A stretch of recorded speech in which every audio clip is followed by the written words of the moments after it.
All right. Well, another team who should be really, really fun, the Arkansas Razorbacks. Big name returners, DJ Wagner, Carter Knox, Trevon Brazile, Billy Richmond. Also big time incoming freshmen. Shocker. John Calipari got some big time freshmen. Darius Acuff, Meleek Thomas, Paulo Semedo, Isaiah Seeley. And there are a billion names here. Where do you want to start? Gosh, I don't know. Hey, I love Arkansas fans. I get some Arkansas fans like, hey, Brazil's going to be player of the year. Stop it. No, he's not. Calm down. I've been so positive about their whole roster, and I get some fans like, you got to talk about Brazil. He's going to be player of the year. No, he's not. Thank you. Moving on. Now let's get positive. I don't know. No, you know what? Can we start really positive, or do you want to start with the heavy hitters? Are we going to start with my knight in shining armor, Billy Richmond? Oh, Billy. I'm head over heels for Billy Richmond the third. Yeah. I'm buying it. Metcalf. I'm buying the leap. I'm buying the shot. Welcome to the club. Yeah. So the shot looks so much better. We've only seen it in snippets and in practice and scrimmages, but it's encouraging, especially from where it's coming from. Shot looks good. The buzz has been good. Scouts are excited. I'm excited. You're excited. No Ceilings is excited.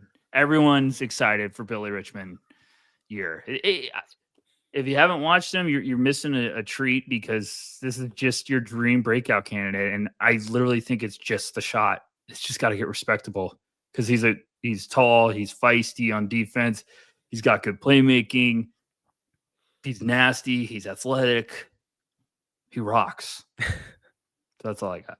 Who do you want to go next? No, just last thing with Billy. Like, for the shot to be respectable, that's like, let's get over 25% on more than 1.4 attempts per 100. Because I used 1.4 attempts per 100 last year at 12.5%. He took 16 threes. The lack of volume is really, really concerning. And it's weird because he's not a hesitant player.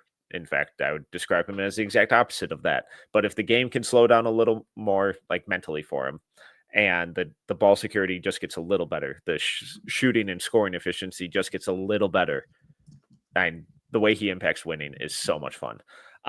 Let's stick with returners.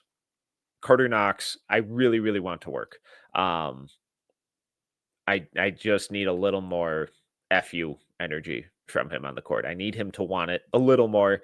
And my biggest red flag with prospects is when I'm watching them and they disappear from games, from long stretches. I'm like, oh, that should never be the case of someone of your talent, your athleticism, your versatility. I should see you every single possession you're on the floor.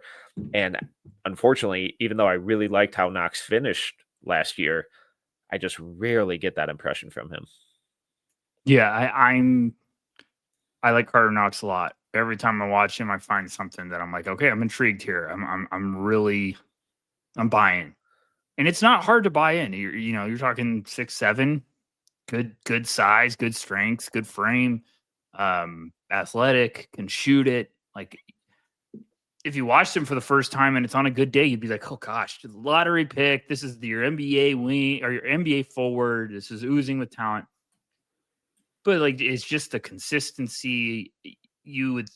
I want him to be this guy this year of just being like, I'm the returning guy. I'm going to make a splash. I'm going to be, give me the ball, run through me, two-way force. I trust Cal. I really do. But I just have some questions about, like, is he ever going to take that leap of just being like the guy? Yeah. Or is he going to just continue to be a really nice, like, complementary piece, which there's nothing wrong with that, but you probably have taken that in the 20s and hoping you can unlock something. If he can be more productive this year, maybe you get back into that lottery conversation, but it's just the roster too. They got a roster with a lot of guys that have that mentality as freshmen, that are going to try to put up a bunch of points and stuff. So it's just going to be tough. Do you want to talk about Brazile? Yeah, we get. I having fun with, Arkansas fans earlier. I'm sure they won't overreact. But yeah, we can talk about Brazile. What are your thoughts? I think he's a great idea guy. Like, you see the size, you see the vertical pop, you see the floor spacing. It's like, that's really fun. And then you just see him miss rotations or jump at everything and then have a usage of 15. And it's like, oh, I don't know how real any of this is. I would be shocked if he didn't at least get some NBA team didn't at least give him a flyer. I don't think he's going to be a first rounder. I don't think the defensive consistency is anywhere near there. But the way that he improved as a rebounder last year was really important. The way he improved as a more efficient play finisher was really important last year. But I got to see him do the little things on both ends of the floor. And that's something that's kind of always been missing from his game, of like preemptively making rotations, being where he needs to be when he needs to be there, and not playing catch up or going for the highlight every single time, and being content with the mundane. And too rarely he's attracted to the brilliance that puts him in trouble too frequently. So the highlights rock. If the game slows down and things really click for him, could have a big year. Look, I said, I think it was big preseason last year. I said he was a first rounder. I like Brazile, but then you also see the year and you're just kind of like, man, we didn't really take that leap that I was hoping. And now he's a year older. So he's had some health problems in the past. It's just tough because it's like, okay, Arkansas is not going to score 150 a game, folks. So someone's production and stat, I mean, they might have to. Someone's production is going to have to, is going to come down a little bit. I think Brazile, I agree. He'll get a cup of coffee because he's lengthy. He can potentially be a shot blocker, a floor spacer. Like, someone in the NBA will give him a cup of coffee. I think that first round talk might be getting out quick. It's a bad year to be trying to sell me on Brazile. And I'm like, have you seen the 26 class? Have you seen how impressive this is? And we haven't got the surprise guys who are going to climb up and make some noise, all Bub Carrington, guys like that. So I don't know. I've always been a fan. I've always been intrigued. It seems like a guy you need to make a run in college basketball, and it seems like a guy that could figure out a way to be a nice piece in a rotation. But I'm just waiting to see mode. Let's jump to the freshman. Who gets you excited? If you asked me months ago, I would have said Meleek. And the more I watch Darius Acuff, I feel like it's kind of evening out. Yeah, like I still don't see the top 10 stuff with him yet. A lot of basketball left to be played, obviously, like a whole season almost. But I'm starting to see more and more of what his proponents have been pushing over the last year. I wasn't a huge fan of his game, and there's a lot of stuff in his high school tape that I don't love. But already watching some of the stuff coming out from Arkansas, it's like, oh, he's already kind of working some of that stuff out of his game already. And that's really encouraging because he's such a talented playmaker and passer and sees the floor so well that, like, when he did over dribble a lot in high school, it's like, man, just get off of it and trust it to come back to you. And that seems to be something that Cal is continuing to preach to all these guys of like, hey, get off it, relocate. It's going to come back to you eventually. Just make the right, simple play. And when he does, he looks really good. And the more I watch the shot, the more encouraged I am by it. Yeah. It's simply, it's kind of it's a good problem to have when evaluating a guy, is like, oh, the more you watch, the more it starts getting clearer.